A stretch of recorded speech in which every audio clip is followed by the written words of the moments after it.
வணக்கம் நேயர்களே, Apollo hospitals வழங்கும் டாக்டரிடம் கேளுங்கள் நிகழ்ச்சிக்கு உங்களை வரவேற்கும் நான் மனோஜ். தொடர்ந்து நம்மளுடைய வயசு அதிகமாக ஆக நம்மளுடைய உடம்புல இருக்கக்கூடிய பிரச்சனைகளும் அதிகமாகிக்கிட்டே தான் போகுது. ஆனால் இன்னைக்கு இருக்கக்கூடிய இந்த தொழில்நுட்ப வளர்ச்சியினுடைய காரணமாக எந்த விதமான பிரச்சனைகள் வந்தாலும் அதற்கு தகுந்தபடியாக அளிக்கக்கூடிய அந்த சிகிச்சை முறைகளும் தொடர்ந்து வளர்ந்து கொண்டே தான் இருக்கிறது.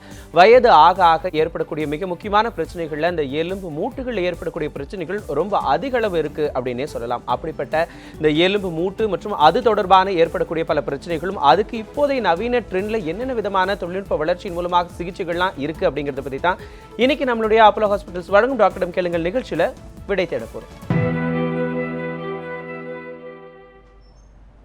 இன்னைக்கு நம்மளுடைய அப்போலோ ஹாஸ்பிட்டல்ஸ் வழங்கும் டாக்டரிடம் கேளுங்கள் நிகழ்ச்சியில இந்த மூட்டு மாற்று அறுவை சிகிச்சை தொடர்பாக பல சந்தேகங்களுக்கும் விடையளிக்கிறதுக்காக நம்மளுடைய அரங்கத்திற்கு மூட்டு மாற்று அறுவை சிகிச்சை நிபுணரான டாக்டர் அருண் கண்ணன் நம்மளுடைய அரங்கத்திற்கு வந்திருக்காரு. வணக்கம் டாக்டர். வணக்கம். வணக்கம் நேயர்களே. பொதுவாகவே பார்த்துக்கிட்டிங்கன்னா இந்த வயசானவங்களுடைய பெரிய பிரச்சனை என்னென்னா இந்த நடக்க முடியாமல் போகிறது. அதாவது என்னென்னா இந்த மூட்டு சம்மந்தமான பல பிரச்சனைகள் ஏற்படும். ஒரு இடத்துலேருந்து இன்னொரு இடத்துக்கு போக முடியாது, படி ஏறதில் வந்து ரொம்ப சிரமப்படுவாங்க. அதில் மிக முக்கியமான காரணமாக நம்ம அந்த வயதை வந்து சொல்லலாம். வயசாக அந்த தேய்மானம் அப்படிங்கிறது. ஸோ முதல்ல இந்த மூட்டில் எப்படி பிரச்சனைகள் ஏற்படுது அப்படிங்கிற ஒரு சின்ன இன்ட்ரோடக்ஷனோட நம்மளுடைய நிகழ்ச்சி ஆரம்பிக்கலாம்னு நினைக்கிறேன். ஸோ இப்போ மூட்டு அப்படின்றது வந்துட்டு ஒரு ரெண்டு எலும்பு சேர்கிற இடம் தான் மூட்டு அப்படின்னு சொல்லுவோம். ஸோ ஒரு எலும்பு இன்னொரு எலும்புக்கு நடுவில் மூமெண்ட் நடக்கும், அதுதான் ஜாயிண்ட். ஸோ இப்போ நீங்கள் கதவுலலாம் பார்த்துருப்பீங்க, இந்த ஹிஞ்ச் இருக்கும், அந்த மாதிரி தான் அந்த மூட்டு ஒரு இடமும் இன்னொரு இடமும் சேர்றது. அந்த இடத்துல ஃப்ரிக்ஷன் இல்லாமல் மூமெண்ட் ஸ்மூத்தாக இருந்தால் தான் மூட்டு நல்லா செயல்பட முடியும். இதுக்காக நமக்கு நேச்சரில் என்ன இருக்குது அப்படின்னு பார்த்தீங்க அப்படின்னா இந்த ஜவ்வு அப்படின்னு சொல்லுவோம், இல்லை கார்டிலேஜ் அப்படின்னு ஆங்கிலத்தில் சொல்லுவோம். ஸோ இந்த ஜவ்வு எப்படின்னா ரொம்ப வழுவழுன்னு இருக்கும். இந்த எலும்போட எண்டை வந்துட்டு ஒரு கேப் மாதிரி கவர் பண்ணியிருக்கும். ஸோ இந்த வழுவழுப்பு இருக்கிறதுனால தான் ரெண்டு எலும்புக்கு நடுவில் மூமெண்ட் ஸ்மூத்தாக நடக்கும். நமக்கு அது சாதாரணமாக தெரியறதில்ல. நம்ம சாதாரணமாக நடக்கிறோம், நிற்கிறோம், ஓடுறோம், அந்த டைம்லலாம் அந்த ஜாயிண்ட்டில் மூமெண்ட் நடந்துக்கிட்டே இருக்குது. பட் சாதாரணமாக அது வலி கொடுக்கறதில்ல, சத்தம் பண்ணுறதில்ல, எதுவும் தெரியறதில்ல. நம்ம அது ஒரு நேச்சுரலாக எடுத்து அதை செஞ்சிட்ருக்கோம். அதில் பிரச்சனை ஏற்படும்போது நமக்கு தெரிய வரும். என்ன பிரச்சனை ஏற்படும் அப்படின்னா இந்த ஜவ்வு வயசாக கொஞ்சம் கொஞ்சமாக குறைய ஆரம்பிச்சிடும். முக்கியமாக 50 வயசுக்கு மேலே 60 வயசுக்கு மேலே பார்த்திங்கன்னா இந்த ஜவ்வோட இந்த திக்னஸ் வந்துட்டு நல்லாவே கம்மியாகிடும். ஸோ அந்த மாதிரி கம்மியாகும்போது கீழே இருக்கிற அந்த எலும்பு வந்துட்டு எக்ஸ்போஸ் ஆகக்கூடும். அந்த இடத்துல இந்த ஃப்ரிக்ஷன்லெஸ் மூமெண்ட், அதாவது அந்த ஸ்மூத்தான மூமெண்ட் போயிடும், கரகரப்பு ஏற்படும். இதனால் வந்துட்டு ஜாயிண்டில் இரிட்டேஷன் ஏற்படும், வலி ஏற்படும், வீக்கம் ஏற்படலாம். நிறைய ஆக்டிவிட்டீஸில் நீங்கள் சொன்ன மாதிரி கீழே உட்காந்து எழுந்திரிக்கிறதுல, இல்லை மாடிப்படி ஏறுறதுல, ரொம்ப நேரம் நிற்கிறதுல, நடக்கிறதுல, இதிலெல்லாம் வலி எடுக்கக்கூடும். ஸோ இதுதான் பேசிக்கலாக நம்ம சொல்கிறது மூட்டு தேய்மானம் அப்படின்னு சொல்லுவோம். இந்த ஜவ்வு தேஞ்சு போயிடுறது தான் மூட்டு தேய்மானம். மூட்டுக்குள்ளே இருக்கிற ஜவ்வு ஆர் கார்டிலேஜ் கம்மியாயிடும். இது நம்ம ஆல்மோஸ்ட் முடி நரைக்கிற மாதிரி ஒரு ஃபினாமினன் தான். வயசாக வந்துட்டு ஜாஸ்தியாகும். பட் இது கூட மற்ற ஃபேக்டர்ஸும் இருக்குது. லைக் இப்போ பார்த்தீங்க அப்படின்னா நம்ம என்ன மாதிரி ஆக்டிவிட்டீஸ் பண்ணிகிட்டு இருக்கோங்கிறத பொறுத்து ஜவ்வு சீக்கிரம் தேயலாம். நம்ம மரபு, அதாவது ஜெனட்டிக் ப்ரீடிஸ்போசிஷனும் இருக்குது. சில பேர் சில ஃபேமிலிஸில் இல்லை சில ரேசஸ்லேயே பார்த்தீங்க அப்படின்னா சில மூட்டுகள் வந்துட்டு அதிகமாக பாதிக்கப்படும்.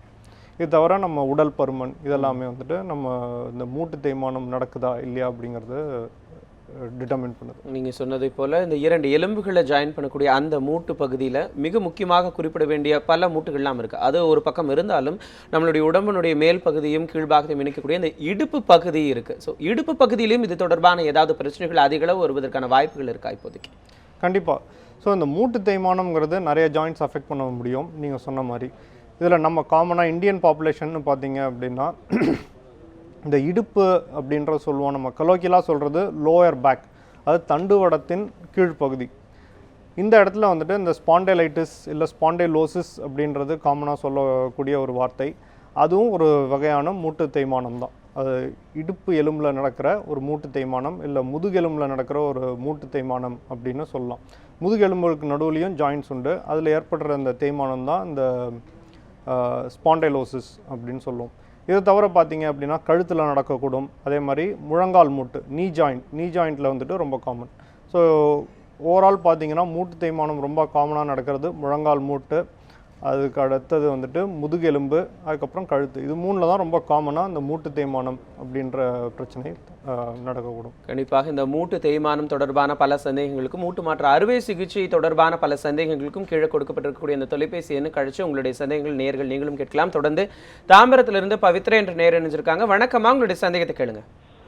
Sir good morning sir. Good morning. எனக்கு வந்து சிசேரியன் பண்ணி 9 மாசம் ஆகுது.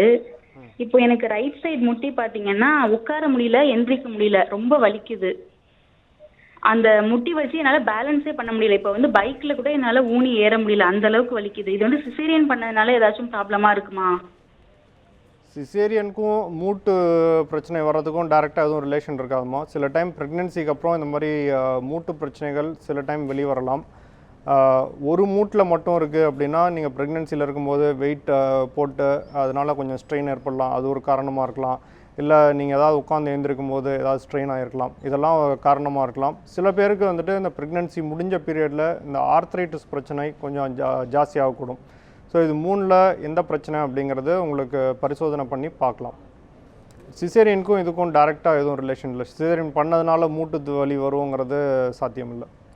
டாக்டர், இப்போ பொதுவாக நம்ம இந்த நேயர் கேட்டதை போலவே தொடர்ந்து இந்த மூட்டு பகுதியில் ஏற்படக்கூடிய பிரச்சனை மூட்டில் தான் ஏற்பட்டிருக்கா, இல்லை வேறு ஏதாவது தசை பிடிப்புகள்னால அந்த மாதிரியான ஏதாவது வலி ஏற்படுது, வீக்கம் ஏற்படுது அப்படின்னு சொல்லி நம்ம எப்படி கண்டுபிடிக்கிறது? செல்ஃப் எக்ஸாமினேஷன் அதெல்லாம் எப்படி டாக்டர் நமக்கு நாமே முதல்ல கண்டுபிடிக்கிறது? செல்ஃப் எக்ஸாமினேஷன் பண்ணலாம், பட் ஓரளவுக்கு அக்யூரசி தான் இருக்கும். ஏன்னா மூட்டுங்கிறது ஒரு டீப்லி பிளேஸ்டு ஸ்ட்ரக்சர், அதாவது மேல் பகுதியில் இல்லாமல் ஸ்கின்லேருந்து கொஞ்சம் தூரத்தில் இருக்கும். ஸோ நீங்களாக பார்த்து கண்டுபிடிக்கிறதுங்கிறது கொஞ்சம் கஷ்டமான விஷயந்தான்.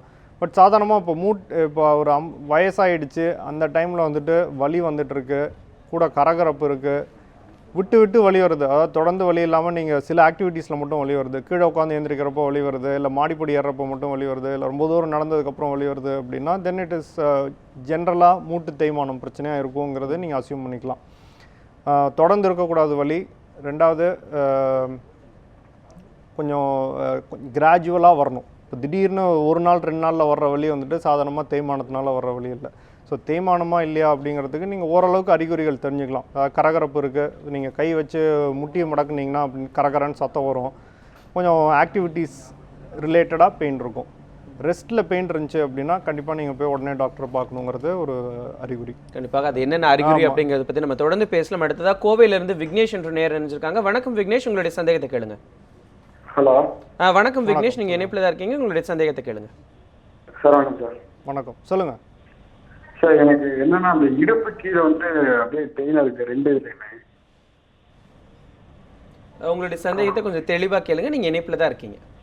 அதான் சார், எனக்கு இடுப்பு கீழே 2 தொடை இருக்குல்ல சார், அதில் பெயினாக இருக்கு. தொடை பகுதியில் பெயினாக இருக்கா? ஆமாம் சார். உங்களுக்கு வயசு எவ்வளோங்க? எனக்கு 21. எவ்வளோ? 21. 21. தொடைக்கு பின்பகுதியா முன்பகுதிங்களா? பின்பகுதி சார், அந்த இடுப்புக்கும் இந்த தொடையும் ஜாயிண்ட் ஆகிறது. Okay okay. ஸோ இது வந்துட்டு சாதாரணமாக இந்த இடத்துல வலி வருது, பின்பக்கம் மட்டும் வருது அப்படின்னா நிறைய பேருக்கு இந்த தண்டுவடத்துலேருந்து ஏதாவது வலி வரதுக்கான சோர்ஸஸ் உண்டு. இந்த டிஸ்க் ப்ராப்ளம் அப்படின்னு சொல்லுவோம், அதாவது 2 தண்டுவடத்துக்கு நடுவில், எலும்புக்கு நடுவில் இந்த ஒரு குஷன் மாதிரி டிஸ்க் அப்படின்ற ஒரு ஸ்ட்ரக்சர் இருக்கும், நீங்களும் கேள்விப்பட்டிருப்பீங்கன்னு நினைக்கிறேன். டிஸ்க் ப்ராப்ளம்ஸ்னால ஒரு சில டைம் நரம்பு அழுத்தம் ஏற்பட்டது அப்படின்னா இந்த மாதிரி காலில் வலி வரலாம். ஒரு சில டைம் கொஞ்சம் ரேராக பார்த்தீங்க அப்படின்னா இந்த ஹாம்ஸ்ட்ரிங், அந்த தசைகளில் வந்துட்டு ஒரு சில டைம் டைட்னஸ், இல்லை ஏதாவது மைல்டு டயர்ஸ் அந்த மாதிரி ஏதாவது இருக்கலாம்.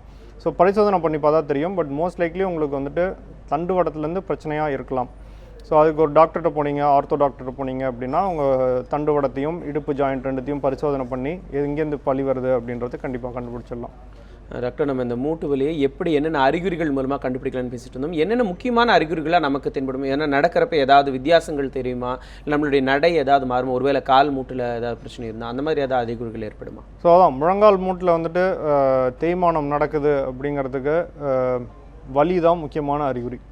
ஸோ வலி வந்துட்டு இதில் தொடர்ந்து இருக்காது, ஆக்டிவிட்டி ரிலேட்டடாக இருக்கும். நீங்கள் நிறைய நடந்ததுக்கப்புறம், இல்லை ரொம்ப நேரம் நின்னதுக்கப்புறம், கீழே இருந்து உட்காந்து எந்திரிக்கிறதுல கஷ்டம், இல்லை மாடிப்படி ஏறுறதுல, இதிலெல்லாம் வலி இருக்கலாம். ஸோ இது வந்துட்டு ஒரு முக்கியமான அறிகுறி. ரெண்டாவது பார்த்தீங்க அப்படின்னா ரொம்ப நாளாக காலில் வந்துட்டு வளைவு ஏற்படலாம். 2 முட்டிக்கும் நடுவில் இருக்கிற ஸ்பேஸ் வந்துட்டு கொஞ்சம் கொஞ்சமாக இன்க்ரீஸ் ஆகும். ஏன்னா மூட்டில் வந்துட்டு அந்த தேய்மானம் நடக்க நடக்க இந்த காலில் ஒரு ஆங்குலேஷன் வரும். இதை வந்துட்டு அந்த போ லெக் அப்படின்றது வர்ணனையாக சொல்லுவோம் இங்கிலீஷில். அதாவது 2 முட்டிக்கும் நடுவில் இருக்கிற ஸ்பேஸ் கொஞ்சம் கொஞ்சமாக இன்க்ரீஸ் ஆகும். இப்போ கால் வளையுது அப்படின்றதுக்கான அறிகுறி இது வரலாம். ப்ளஸ் நிறைய பேருக்கு ஃபீல் ஆகும், இந்த கிரெப்பிட்டஸ் சொல்லுவோம், அந்த கிராக்கிங் சவுண்ட் அப்படின்றத நிறைய பேர் சொல்லுவாங்க. ஸோ அந்த கிராக்கிங் சவுண்ட் இது 3 முக்கியமான அறிகுறி இந்த மாதிரி மூட்டு தேய்மானம் இருக்கா இல்லையா அப்படிங்கிறதுக்கு. இப்போ ஒருவேளை நம்ம வந்து மூட்டு தேய்மானம் இருக்குது, இந்த மாதிரியான அறிகுறிகள்லாம் இருக்குது அப்படின்னு சொல்லி நம்ம மருத்துவமனையில் போய் அணுகணும் அப்படின்னா என்னென்ன வகையான டயக்னோசிஸ் வந்து இப்போதைக்கு இருக்குது? ஏதாவது புதுசாக அதில் டெக்னிக்ஸ் ஏதாவது இருக்கா இந்த காலகட்டத்தில்? ஸோ இதுக்கு டயக்னோசிஸ் அந்த அளவுக்கு கஷ்டமான விஷயம் கிடையாது. ஒரு டாக்டர்கிட்ட போனீங்க அப்படின்னா பரிசோதனையிலேயே ஓரளவுக்கு நமக்கு தெரிஞ்சிடும்.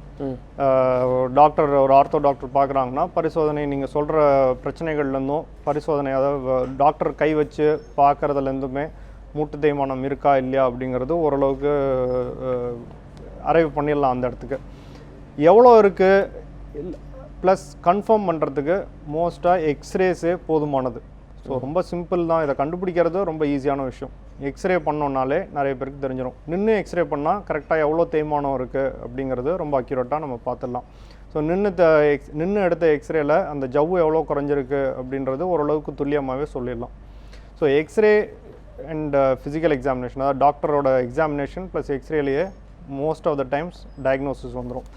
சில டைம் அந்த ஜவ்வில் ப்ராப்ளம் இல்லாமல் ஒரு சில டைம் அந்த லிகமெண்ட்ஸில் ப்ராப்ளம் இருக்கலாம். லிகமெண்ட்ஸ் இல்லை மெனிஸ்கஸ், இதில் ஏதாவது சந்தேகம் இருந்தால் சில டைம் எம்ஆர்ஐ ஸ்கேன் தேவைப்படலாம். அதாவது மூட்டு தேய்மானம் அந்தளவுக்கு இல்லை, ஜவ்வு அதாவது மெனிஸ்கஸ் இல்லை அந்த லிகமெண்ட்ஸ்லேருந்து ப்ராப்ளம் வரலாம் அப்படின்ற ஒரு சுச்சுவேஷன் இருந்தால் சில பேருக்கு எம்ஆர்ஐ தேவைப்படலாம். ஸோ டாக்டர் பரிசோதனை ப்ளஸ் எக்ஸ்ரே அண்ட் எம்ஆர்ஐ ஸ்கேனே மோஸ்ட் ஆஃப் த கேசஸ்க்கு போதுமானதாக இருக்கும். சில பேருக்கு நிறைய ஜாயின்ஸில் வலி இருக்குது, இல்லை வந்துட்டு இந்த ருமட்டாய்டு ஆர்த்ரைட்டிஸ் அந்த மாதிரி ஏதாவது சஸ்பெக்ட் பண்ணுறோம் அப்படின்னா அந்த டைமில் வந்துட்டு பிளட் டெஸ்ட் கொஞ்சம் அடிஷ்னலாக தேவைப்படலாம். ஸோ இதுக்கு வந்துட்டு நிறைய அந்த ருமட்டாய்டு ஃபேக்டர், ஆன்டி-சிசிபி போன்ற ரொம்ப சென்சிட்டிவான பிளட் டெஸ்ட் இருக்குது, அதை வச்சு கண்டுபிடிச்சிடலாம். டாக்டர், இப்போ இந்த ருமட்டாய்டு ஆர்த்ரைட்டிஸ்க்கு வந்து பிளட் டெஸ்ட் வேணும் அப்படின்னு சொல்லியிருக்கீங்க. இப்போ பொதுவாக இப்போ எனக்கே ஒரு பிரச்சனை வந்துருச்சு, மூட்டில் ஏதாவது பிரச்சனை அப்படின்னா போய் எனக்கு வந்து ஸ்கேன் தான் எடுக்கணும், நான் எதுக்கு பிளட் டெஸ்ட் எடுக்கணும் அப்படின்னு சொல்லி நானே நினைக்கிறது யதார்த்தம். ஸோ அப்படி நினைக்கிறவங்களுக்கு ஒரு சின்ன வழிமுறை, கண்டிப்பாக இது எடுக்கணும் அப்படிங்கிறதுக்கான வழிமுறை கொஞ்சம் சொல்லிடுங்க டாக்டர். ஸோ அதான் சாதாரணமாக டாக்டர் பரிசோதனை ப்ளஸ் எக்ஸ்ரே போதும். சில டைம் உங்கள் டாக்டர் சொல்கிறாரு அப்படின்னா அதில் ஏதாவது காரணம் ஜெனரலாக இருக்கணும். ஸோ இப்போ பல மூட்டுகளில் பிரச்சனை இருக்குது, இல்லை வந்துட்டு அந்த ஸ்வெல்லிங் கொஞ்சம் தேய்மானத்தில் வர்றதை விட கொஞ்சம் அதிகமாக இருக்கிற மாதிரி இருக்குது, கையில் இருக்கிற ஜாயின்ஸ் எல்லாமும் வலி இருக்குது அப்படின்னா தென் இந்த ருமட்டாய்டு ஆர்த்ரைட்டிஸ் ஒரு பாசிபிலிட்டி. எஸ்பெஷலி கொஞ்சம் வயசு கம்மியானவங்களில் நிறைய மூட்டில் பிரச்சனைகள் இருக்குது அப்படின்னா அந்த ருமட்டாய்டு ஆர்த்ரைட்டிஸ் இருக்கா அப்படின்றது பார்க்கணும். ஏன்னா ருமட்டாய்டு ஆர்த்ரைட்டிஸ் மொதல் ஸ்டேஜஸ்லேயே நம்ம பார்த்து அதுக்கு ஏற்ற மாதிரி நம்ம மருந்துகள் தொடங்கினோன்னா பிற்காலத்தில் இந்த ஜாயிண்ட் டிஃபார்மிட்டிஸ், அதாவது வந்துட்டு இந்த முடக்கு வர்றதுக்கு முன்னாடி நம்ம தடுத்து அதை சரி பண்ணிடலாம். ஸோ மருந்துகள் ரொம்ப நாள் எடுக்க வேண்டியிருக்கும், பட் மருந்துகள் எடுத்தால் அந்த ஜாயிண்ட் வளைஞ்சு போகாமல் காப்பாற்ற முடியும். பரிசோதனைகளின் போது வேறு ஏதாவது பரிசோதனைகளும் அடிஷ்னலாக எடுக்க சொன்னாங்கன்னா கண்டிப்பாக அதை எடுத்துக்கிறது நல்லது அப்படிங்கிறது கண்டிப்பாக இதிலே தெரியுது. தொடர்ந்து திருச்சியிலிருந்து கௌரிசங்கர் என்ற நேர் இணைஞ்சிருக்காங்க. கௌரிசங்கர் வணக்கம், உங்களுடைய சந்தேகத்தை கேளுங்க.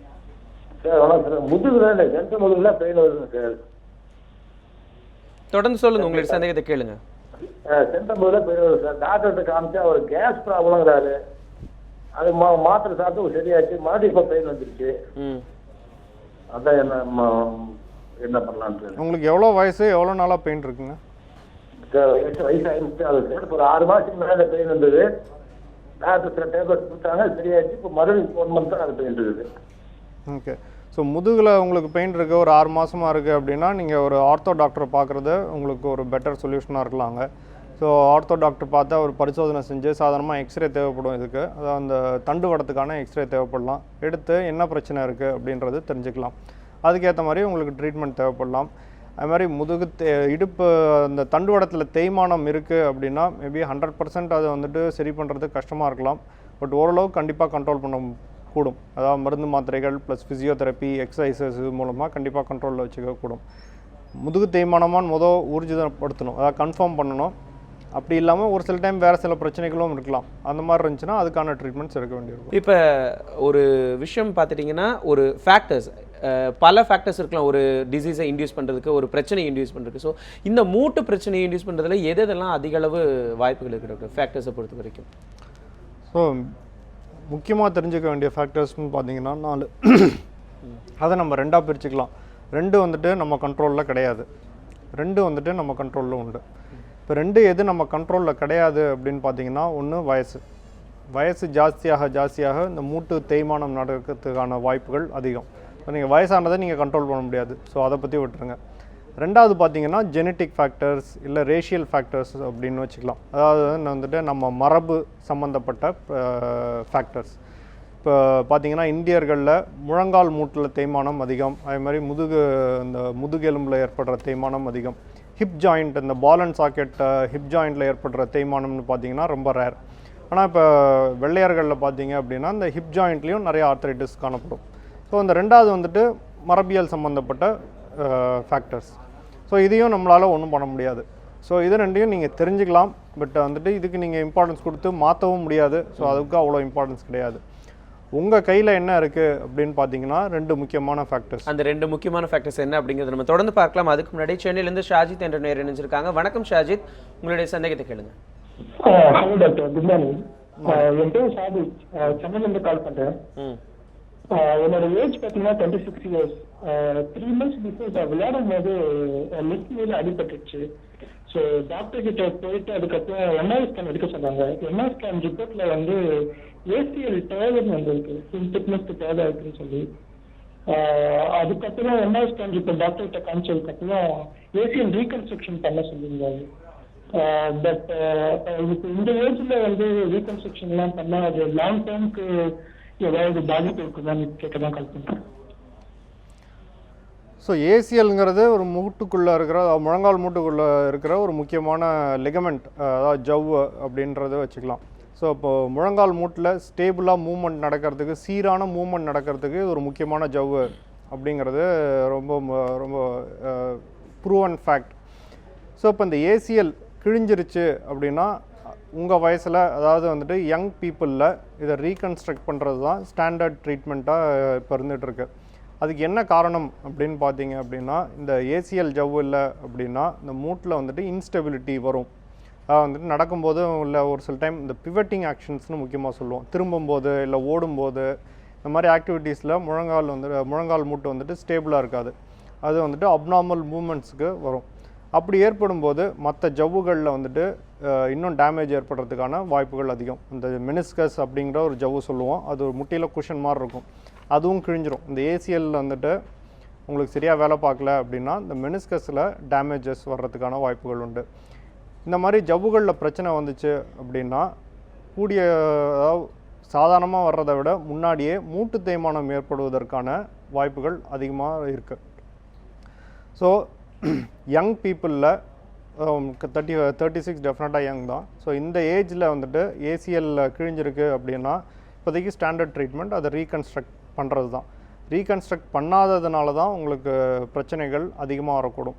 இன்ஃபேக்ட் இன்றைக்கி நம்ம டெஸ்ட் மேட்ச்சில் இன்றைக்கி பேட்டிங் பண்ணிகிட்ருக்காரு சேத்தேஸ்வர் புஜாரா. அவருக்கு இந்த ஏசிஎல் லிகமெண்ட் கிழிஞ்சிருந்துச்சு, உங்களோட சின்ன வயசு. அவருக்கு ரீகன்ஸ்ட்ரக்ஷன் பண்ணியிருக்கிறாங்க முன்னாடி. இப்போ அதுக்கப்புறமும் தொடர்ந்து நல்லா விளையாண்டுட்டுருக்கிறாரு. ஸோ இப்போதைக்கு தற்போதைய காலத்தில் ஏசிஎல் கிழிஞ்சிருக்கு அப்படின்னா அதை ரீகன்ஸ்ட்ரக்ட் பண்ணுறது தான் பெஸ்ட்டு ஆப்ஷன். அதுதான் ஸ்டாண்டர்ட் ட்ரீட்மெண்ட்டும். அவருக்கு கண்டிப்பாக ஒரு விரிவான விளக்கத்தை கொடுத்துருக்கிறீங்க. தொடர்ந்து அந்த 2 ஃபேக்டர்ஸை பற்றி தான். ஸோ இப்போ மூட்டு தேய்மானத்தில் நம்ம கையில் இருக்கிற ஃபேக்டர்ஸ் என்ன அப்படின்னு 2 பார்த்தீங்கன்னா, ஒன்று உடல் பருமன், அதாவது நம்ம பாடி வெயிட். 2வது பார்த்தீங்க அப்படின்னா நம்ம பண்ணுற ஆக்டிவிட்டீஸ். ஸோ நிறைய பேர் மூட்டு தேய்மானம் இருக்காங்க, நான் வெயிட் தூக்கக்கூடாதா அப்படின்னு கேட்பாங்க. 5 கிலோ வெயிட் தூக்கிட்டு நீங்கள் மேபி ஒரு 10 நிமிஷம் அப்பப்போ நடக்கலாம். பட் உங்கள் வெயிட் 5 கிலோ ஜாஸ்தி ஆகிடுச்சு அப்படின்னா நீங்கள் ஒவ்வொரு அடி எடுத்து வைக்கும் போதும் அந்த அதிகமான எடை உங்கள் மூட்டு வழியாக தான் கீழே போயாகுது. ஸோ நீங்கள் ஒவ்வொரு ஸ்டெப்புக்கும் முட்டியில் வந்துட்டு ஜாஸ்தி ஸ்ட்ரெயின் போடுறீங்க. ஸோ உடல் பருமன் ஒரு முக்கியமான ஃபேக்டர். நம்ம எவ்வளோ உடம்பு பெருத்தாலும் முட்டியோட சைஸ் அதே தான் இருக்கும். ஸோ அதிக பாரம் அதிகரிச்சுட்டே போகும் முட்டியில். ஸோ உடல் பருமன் ஜாஸ்தியாக இருக்கவங்களுக்கு மூட்டு தேய்மானம் வர்றது ரொம்ப சகஜமான விஷயம். உடல் பருமன் குறைச்சி வச்சுக்கிறது, அதாவது வந்துட்டு கரெக்ட் ரேஞ்சில் வச்சுக்கிறது மூட்டு தேய்மானம் வராமல் நிறைய பேருக்கு பயனுள்ளதாக இருக்கும். 2வது பார்த்தோன்னா ஆக்டிவிட்டீஸ். இப்போ மூட்டில் வந்துட்டு அதிக ஸ்ட்ரெயின் கொடுக்குற ஆக்டிவிட்டீஸ் என்னென்ன அப்படிங்கிறது ஒரு சின்னதாக நம்ம தெரிஞ்சுக்கலாம். இப்போ சாதாரணமாக நடக்கிறப்ப இருக்கிறத விட கீழே உட்காந்து எந்திரிக்கும் போது மூட்டில் வந்துட்டு ஆல்மோஸ்ட் ட்வைஸ் த ஸ்ட்ரெயின் ஜாஸ்தியாகும். இப்போ உடல் பருமனால் வந்துட்டு மூட்டில் நடக்கும்போது 2 மடங்கு வந்துட்டு ஸ்ட்ரெயின் இருக்குது அப்படின்னா, கீழே உட்காந்து எந்திரிக்கும் போது 5 மடங்கு ஸ்ட்ரெயின் இருக்கும். மாடிப்படி ஏறும்போது 3 மடங்கு ஸ்ட்ரெயின் இருக்கும். ஸோ இப்போ அது ரொம்ப கீழே அடிக்கடி உட்காந்து எந்திரிக்கிறோம், இல்லை அந்த ஸ்குவாட்டிங் பொசிஷனில் இந்தியன் ஸ்டைல் டாய்லெட்டில் உட்காந்து ரொம்ப நேரம் இருக்கிறோம் அப்படின்னா, இதெல்லாம் மூட்டில் ஸ்ட்ரெயினே பல மடங்கு இன்க்ரீஸ் பண்ணும். வாக்கிங் அப்படி பார்த்தீங்க அப்படின்னா ஓரளவுக்கு லோ ஸ்ட்ரெயின் ஆக்டிவிட்டி அப்படின்னே சொல்லணும். அதாவது மூட்டில் வந்துட்டு ஜாஸ்தி ஸ்ட்ரெயின் கொடுக்காத ஆக்டிவிட்டின்னே சொல்லலாம். ஸோ வாக்கிங் ஓரளவுக்கு ரீசனபிள் ஆக்டிவிட்டி. மூட்டு தேய்மானம் வர ஆரம்பிச்சிருச்சு அப்படின்னா கீழே உட்கார்றத அவாய்ட் பண்ணிடணும். ஏன்னா அது அதுக்கப்புறம் இல்லைனா சீக்கிரமாக ஜாஸ்தி ஆகிடும்.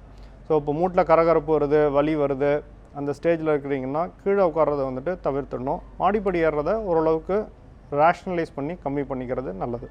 இப்போ அடுத்ததாக திருப்பூர்லேருந்து ராஜா என்ற நேயர் இணைஞ்சிருக்காங்க. வணக்கம் ராஜா, உங்களுடைய சந்தேகத்தை கேளுங்க. வணக்கம் ராஜா, உங்களுடைய சந்தேகத்தை கேட்கலாம். சார் ஆக்சுவலாக பார்த்தீங்கன்னா இப்போ ஒருத்தருக்கு பார்த்தீங்கன்னா தொடர்ச்சி எல்லா மூட்டுகள்லையும் நிறைய ப்ராப்ளம்ஸ் இருக்கு. எல்லா ஜாயிண்ட்டுகள்லையும் வலிக்குது வீங்கிடுது. ஆனால் அது போயிட்டு பார்த்தீங்கன்னா ஹார்ட் ப்ராப்ளமாக இருக்குமான்ட்டு நிபுணர்கள் போய் செக் பண்ண சொல்ல ஹார்ட்லாம் ப்ராப்ளம் இல்லை அப்படின்றாங்க. பட் ஆனால் அந்த காலையில் விடிகாலையில் அவங்களுக்கு எழுந்துக்கும் போதோ இல்லை நைட்டில் படுக்கும் போதோ இந்த ப்ராப்ளம் நிறைய அதிகமாகிடுது. ஸோ இது எப்படி தீர்வு என்ன பண்ணுறதுன்னு தெரியல சார். உங்களுக்கு என்ன வயசுங்க? வயசு 28 சார். 28. ஆமாம் சார். ஸோ இப்போ பல மூட்டுகளில் பிரச்சனை இருக்குது. 28 வயசு அப்படின்னா தென் நான் முன்னாடி சொல்லிட்டு இருந்த மாதிரி ஒரு சில டைம் இந்த ஜாயிண்ட்டுக்கு வர்ற ஆர்த்ரைட்டிஸ் ப்ராப்ளமாக இருக்கிறதுக்கான வாய்ப்புகள் உண்டு. ஸோ இது ருமட்டாய்டு ஆர்த்ரைட்டிஸ், இல்லை ஒரு சில டைம் கொஞ்சம் இன்னும் ரேராக பார்த்தீங்கன்னா ஆங்கிலோசிங் ஸ்பாண்டிலைட்டிஸ் போன்ற இந்த ஆர்த்ரைட்டிஸ் ப்ராப்ளமாக இருக்கலாம். இது தேய்மானத்தினால வர்ற ப்ராப்ளம் மாதிரி தெரில. 28 வயசில் சாதாரணமாக இந்த அளவுக்கு தேய்மானம் வராது. ஸோ இந்த ஆர்த்ரைட்டிஸ் பிரச்சனை லைக் இன்ஃப்ளமேட்டரி ஆர்த்ரைட்டிஸ்னு சொல்லுவோம், ருமட்டாய்டு சம்மந்தப்பட்ட மூட்டு பிரச்சனைகள், இது ஏதாவது இருக்கா அப்படிங்கிறத நீங்கள் கண்டிப்பாக டெஸ்ட் பண்ணணும். இதுக்கு ஸ்பெஷலிஸ்ட் இருக்காங்க, ருமட்டாலஜிஸ்ட்னு இருக்காங்க. ருமட்டாலஜிஸ்ட் அவைலபிளாக இல்லை அப்படின்னா நீங்கள் ஒரு ஆர்த்தோபெடிஷனை பார்க்கலாம். இது பார்த்து அதுக்கேற்ற மாதிரி டெஸ்ட் பண்ணிங்க அப்படின்னா இந்த ருமட்டாய்டு ஆர்த்ரைட்டிஸ் இல்லை அது சம்மந்தப்பட்ட வியாதிகள் இருக்கா அப்படிங்கிறத தெளிவுபடுத்தி அதுக்கேற்ற மாதிரி ட்ரீட்மெண்ட் பண்ணலாம். டாக்டர், இப்போ பொதுவாகவே பார்த்துட்டிங்கன்னா இந்த மூட்டு பிரச்சனை அப்படிங்கிறது முழங்கால் பகுதிகளில் அதிக அளவு ஏற்படுவதற்கான வாய்ப்புகள் இருக்குது கம்பேரிங் டு மற்ற மூட்டுகளை சம்மந்தப்பட்டது. இப்போ இந்த கை மூட்டு அல்லது வந்து இந்த முழங்கை மூட்டு இதில் வந்து பிரச்சனைகள் ஏற்படுவதற்கு என்ன காரணமாக நம்ம பார்க்கலாம்? இல்லை அங்கே வந்து அதிக அளவு சீக்கிரமாக வந்து அது அஃபெக்ட் ஆகிருமா? ஸோ கையில் இருக்கிற மூட்டுகள் அஃபெக்ட் ஆகலாம். ரொம்ப ஏஜ்டு பீப்புளில் அந்த இடத்துலையும் இந்த மூட்டு தேய்மானம் வரலாம். ஸோ கை ஜாயின்ஸில் வரலாம். பட் அது அந்த அளவுக்கு நமக்கு பாதிப்பு ஏற்படுத்துறது இல்லை. ஸோ நிறைய பேருக்கு இருந்தாலும் அதை வந்துட்டு பெருசாக பொருட்படுத்திக்க மாட்டாங்க. கையில் இருக்கிற ஜாயின்ஸில் வந்துட்டு இந்த தேய்மானம் வரும்போது சில டைம் இந்த பெருவிரலில் வந்துட்டு கீழ்ப்பகுதியில் இந்த தேய்மானம் வரலாம். பேசல் ஆர்த்ரைட்டிஸ் அப்படின்னு சொல்லுவோம். இது ஒரு காமன் சைட் இந்த தேய்மானம் வர்றதுக்கு. அப்போ இருக்கும்போது அந்த பெருவிரல் யூஸ் பண்ணி பண்ணுற வேலையெல்லாம் ஒரு சில டைம் பாதிக்கப்படலாம். முழங்கையில் வந்துட்டு தேய்மானம் வர்றதுங்கிறது ஓரளவுக்கு ரொம்ப ரேரான விஷயம். சாதாரணமாக அது நம்ம பார்க்குற விஷயம் கிடையாது. தோள்பட்டையில் சில பேருக்கு வரலாம். ஷோல்டர் ஜாயிண்டில் ஆர்த்ரைட்டிஸ் வரலாம். பட் அதுவும் ஓரளவுக்கு ரேரான ப்ராப்ளம் தான். ஸோ கைகளில் வந்துட்டு என்ன வித்தியாசமான இதுன்னா கைகள் வந்துட்டு எடை தாங்கிறது கிடையாது. நம்ம கால் வந்துட்டு ஒவ்வொரு தடவை நம்ம நடக்கும்போதும் நம்ம உடல் எடையை தாங்கி நடக்குது. ஸோ கால்களில் இருக்கிற அந்த ஸ்ட்ரெயின் வந்துட்டு ரொம்பவே ஜாஸ்தி. கையில் இருக்கிற மூட்டுகளில் வந்துட்டு அந்தளவுக்கு ஸ்ட்ரெயின் ஏற்படுறதில்ல. அதனால் கொஞ்சம் பிரச்சனை இருந்தாலும் நமக்கு அது பெருசாக தெரியறதில்ல. ரெண்டாவது பார்த்தீங்க அப்படின்னா நமக்கு எப்போவுமே 2 காலும் தேவை. ஸோ ஒரு காலில் பிரச்சனை இருந்துச்சு அப்படின்னாலும் அது நமக்கு அதிகமாக தெரியும். ஏன்னா ஒவ்வொரு தடவையும் நம்ம 2 காலையும் யூஸ் பண்ணுறோம். கை அப்படி கிடையாது. இப்போ ஒரு கையில் வந்துட்டு கொஞ்சம் பிரச்சனை இருக்குது அப்படின்னா இன்னொரு கை யூஸ் பண்ணி நிறைய பேர் அது அட்ஜஸ்ட் பண்ணி செஞ்சுக்குவாங்க. ஸோ கையில் வந்துட்டு ப்ராப்ளம்ஸ் இந்த தேய்மானத்தினால வர்ற ப்ராப்ளம் வந்துட்டு பார்த்தீங்க அப்படின்னா ரொம்ப கம்மி தான். இப்போ ஒரு காலில் பிரச்சனை வந்ததுன்னு வைங்களேன், அது இன்னொரு காலில் வந்து மறுபடியும் அந்த காலில் பிரச்சனை ஏற்படுறதுக்கான வாய்ப்புகள் இருக்குங்களா டாக்டர்? இப்போ ரைட் சைடு லெக்கில் வந்து மூட்டு பிரச்சனை வந்துருச்சு அப்படின்னா நம்ம அதுக்கான ட்ரீட்மெண்ட் மட்டும்தான் எடுப்போம். ஆனால் லெஃப்ட் சைடுக்கு வந்து நம்ம கண்டுக்காமல் விட்டுருவாங்க சில பேர். ஸோ கண்டிப்பாக அதுக்கும் ட்ரீட்மெண்ட் எடுக்கணுமா, இல்லை அதுக்கு ஏதாவது டயக்னாஸ் பண்ணுறணுமா? ஸோ ஜென்ரலாக பார்த்தீங்கன்னா நம்ம சொல்லிட்டு இருந்த ஃபேக்டர்ஸ் எல்லாமே 2 காலுக்கும் காமனாக தான் இருக்கும். இப்போ வயசு பார்த்தீங்க, வயசு இல்லை மரபு, உடல் பருமன், ஆக்டிவிட்டீஸ் எல்லாமே 2 காலுக்கும் சேர்ந்தது தான். ஸோ ஒரு காலில் வந்துட்டு தேய்மானம் வந்திருக்கு, வலி வந்திருக்கு அப்படின்னா இன்னொரு கால்லையும் வர்றதுக்கான வாய்ப்புகள் ரொம்பவே அதிகம். இப்போ தெரியாமல் இருக்கலாம், பட் கொஞ்சம் நாளில் வலி கொடுக்க ஆரம்பிக்கலாம். ஸோ முதல்லேருந்தே நம்ம ஒரு கால்லையும் வந்துட்டு இப்போ ஒரு முழங்காலில் வந்துட்டு தேய்மானம் வந்துருச்சு அப்படின்னா நம்ம பண்ணுற ஆக்டிவிட்டீஸ் ஒரு பண்ணுற சேஞ்சஸ் வந்துட்டு இன்னொரு மூட்டுக்கும் பயனுள்ளதாக தான் இருக்கும். நம்ம மருந்துகள் பார்த்தீங்களோ இல்லை ஃபிசியோதெரப்பியில் எக்ஸசைஸ் பார்த்தீங்களோ எல்லாமே சாதாரணமாக 2 காலுக்கும் தான் பண்ணுவோம். அது தவிர இந்த ஆக்டிவிட்டி மாடிஃபிகேஷன்ஸ், வெயிட் ரிடக்ஷன் 2 காலுக்கும் உதவும். ஸோ 2 கால்லையும் ஒரு காலில் முன்னாடி வரும், இன்னொரு கால்லையும் கண்டிப்பாக வர்றதுக்கான வாய்ப்புகள் ரொம்பவே ஜாஸ்தி. ட்ரீட்மெண்ட்டும் 2த்துக்கும் சேர்ந்தே பண்ணிடுறோம். பொதுவான ஒரு கருத்து மக்கள்கிட்ட என்ன அப்படின்னா, அதிக அளவு மாத்திரைகள்லாம் நம்ம யூஸ் பண்ணோம், அதிக அளவு டேப்லெட்ஸ்லாம் எடுத்துக்கிட்டோம் அப்படின்னா அது டைரெக்டாக போய் இந்த மூட்டுகளை தான் பாதிக்குது அப்படின்னு சொல்லி நிறைய பேருக்கு ஒரு எண்ணம் இருக்குது. அது உண்மையா? எந்த விதமான மாத்திரைகள்லாம் நம்ம அதிகமாக எடுத்துட்டோம்னா அந்த மூட்டு பிரச்சனைகள் வருவதற்கு அதிக அளவு வாய்ப்பு இருக்குது? ஸோ ஐ திங்க் இது கொரோலரி தான் ட்ரூன்னு நினைக்கிறேன். இது ஜென்ரலாக மூட்டு பிரச்சனை வர்றவங்க நிறைய பேர் நிறைய மாத்திரை எடுத்துக்குவாங்க, அதுதான் காமனே தவிர மாத்திரை எடுத்துக்கிறதுனால மூட்டு தேய்மானம் வர்றதுங்கிறது சாதாரணமாக நடக்கக்கூடியது இல்லை. ஸோ இப்போ மூட்டு தேய்மானம் வர்றவங்க நிறைய பேர் என்ன பண்ணுவாங்க, பக்கத்தில் இருக்க மருந்து கடையிலேருந்து இல்லை ஏதோ ஒரு அவங்களே வாங்கி வச்சுக்கிட்டு மாத்திரை எடுத்துக்கிட்டே இருப்பாங்க, வலி மாத்திரை. ஸோ இதனால் மூட்டுகள் பாதிக்கப்படாது, பட் ஓவரால் உங்கள் ஹெல்த்தில் வந்துட்டு பல பிரச்சனைகள் வரக்கூடும். வலி மாத்திரை அதிகமாக தொடர்ந்து எடுத்துகிட்டு இருக்கிறாங்க அப்படின்னா தென் வயிறில் பிரச்சனை வரலாம், கேஸ்ட்ரைட்டிஸ் பிரச்சனைகள் வரலாம், சில பேருக்கு கிட்னிலையும் பாதிப்பு வரலாம். ஸோ இதெல்லாம் வந்துட்டு மாத்திரை ரொம்ப நாளாக எடுக்கிறவங்களுக்கு ஏற்படக்கூடிய பிரச்சனைகள். மாத்திரைகள்னால மூட்டு வலி வர்றதை விட மூட்டு வலினால் மாத்திரை எடுத்து அதனால் மற்ற பாதிப்புகள் வர்றது தான் அதிகம். அது நிறைய பேருக்கு கிட்னி வரைக்கும் ஃபெயிலியர் ஆகி கூட வருவாங்க. அதனால் மாத்திரைகள் அதிகமாக சாப்பிட்றதால மூட்டுகளுக்கு எந்த விதமான பிரச்சனையும் இல்லை அப்படிங்கிறத தெளிவுபடுத்திருக்கீங்க. தொடர்ந்து மதுரையிலிருந்து ஒரு நேர் இணைஞ்சிருக்காங்க. வணக்கமா, உங்களுடைய சந்தேகத்தை கேளுங்க. ஹலோ. வணக்கம், உங்களுடைய சந்தேகத்தை கேளுங்க. சார் என் பேர் கனகராஜ் சார். சொல்லுங்கள் கனகராஜ். சார் என்னோட ஏஜ் 33. ஆக்சுவலாக எனக்கு 2 காலுமே பின்னாடி ஆங்கிள் குதிங்கால் கூட ஆங்கிளில் ஒரு வலி இருந்துகிட்டே இருந்துச்சு. காலில் எந்திரிக்கும் போது பெயின் ரொம்ப இருக்கும். அது சடனாக பார்த்தீங்கன்னா போக போக வந்து ஆக்சுவலாக அந்த ப்ராப்ளம் 2 இயர்ஸாக இருந்துச்சு. ஆனால் இப்போ லாஸ்ட் 6 மந்த்தாக வந்து எனக்கு இந்த முட்டியில் 2 முட்டிலுமே பெயினாக இருக்குது. படி ஏறப்ப மட்டும் படியை ஏற முடியல. நார்மல் நடக்கும் போதெல்லாம் ஃப்ரீயாக நடக்கிறேன், ஆனால் படி ஏறப்ப மட்டும் ஒரு ஒரு கிரிச்சுன்னு ஒரு மாதிரி இந்த கிராக் சவுண்ட் மாதிரி கேட்குது. டாக்டர்கிட்ட காமிச்சு, ஆர்த்தோ டாக்டர்கிட்ட காமிச்சிருக்கு, யூரிக் ஆசிட் ஜாஸ்தியாக இருக்குது, 7.9 இருக்குது. நீங்கள் யூரிக் ஆசிட் குறைச்சா சரியாக போகுதுன்னு சொன்னாங்க. ஆனால் அது எனக்கு அந்த பெயின் வந்துட்டே இருக்குது சார். அதுக்கு என்னென்ன சார் ரெமெடி எனக்கு? டாக்டர், ஸோ உங்களுக்கு 2 குதிகால்லையும் வலி இருக்குது, கடந்த கொஞ்ச நாளாக மூட்லேயும் வலி வருது. ஸோ இதுக்கு வந்துட்டு இப்போ 4 இடத்துல பாதிப்பு இருக்குது. இந்த மாதிரி இருக்கும்போது உங்கள் வயசில் வந்துட்டு இந்த இன்ஃப்ளமேட்டரி ஆர்த்ரைட்டிஸ் அந்த பிரச்சனைகள் ஏதாவது இருக்கா அப்படின்றது பார்க்கணும். யூரிக் ஆசிட் ஒரு காரணமாக இருக்கலாம், பட் அது சரியாயும் உங்களுக்கு தொடர்ந்து வலி இருந்துகிட்ருக்கு அப்படின்னா தென் மற்ற காரணங்களும் ஒரு தடவை வந்துட்டு டெஸ்ட் பண்ணி பார்க்குறது பெட்டர்.